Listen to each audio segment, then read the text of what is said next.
Учесниците на овогодинешниот летен кампус 2014 предходните 2 дена има одлична можност да се запознаат со културното и историско богатство на Република Македонија, а воедно и подобро да се запознаат меѓу себе и да стекнат нови пријателства.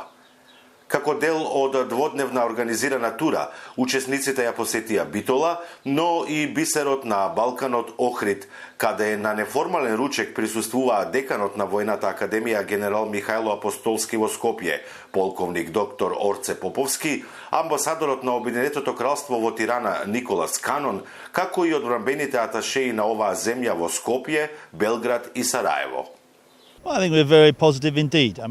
Иднината за воената соработка во Европа лежи во овој тип кампови, почнувајќи од основното ниво.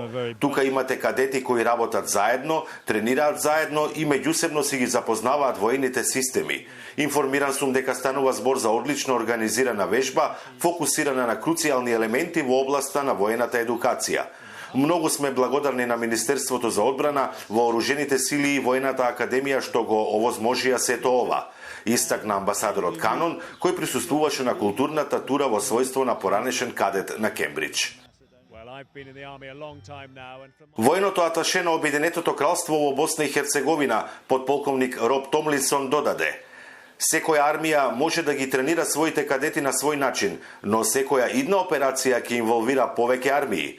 Јас бев дел од операцијата во Ирак, каде имавме и македонски војници и тоа беше едно фантастично искуство. Младите офицери мора да работат во мултинационална околина.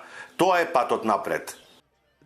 Подполковникот Ричард Пери, аташе на Обединетото кралство во Македонија, посочи дека токму заедничкото работење и меѓусебно запознавање е начинот на кој треба да се гради идната соработка. Заедничкото работење од самиот почеток е навистина голем придонес. Интероперабилноста во НАТО е основа на се, без разлика дали станува збор за мисијата во Авганистан или за некоја друга мисија во иднина, рече тој.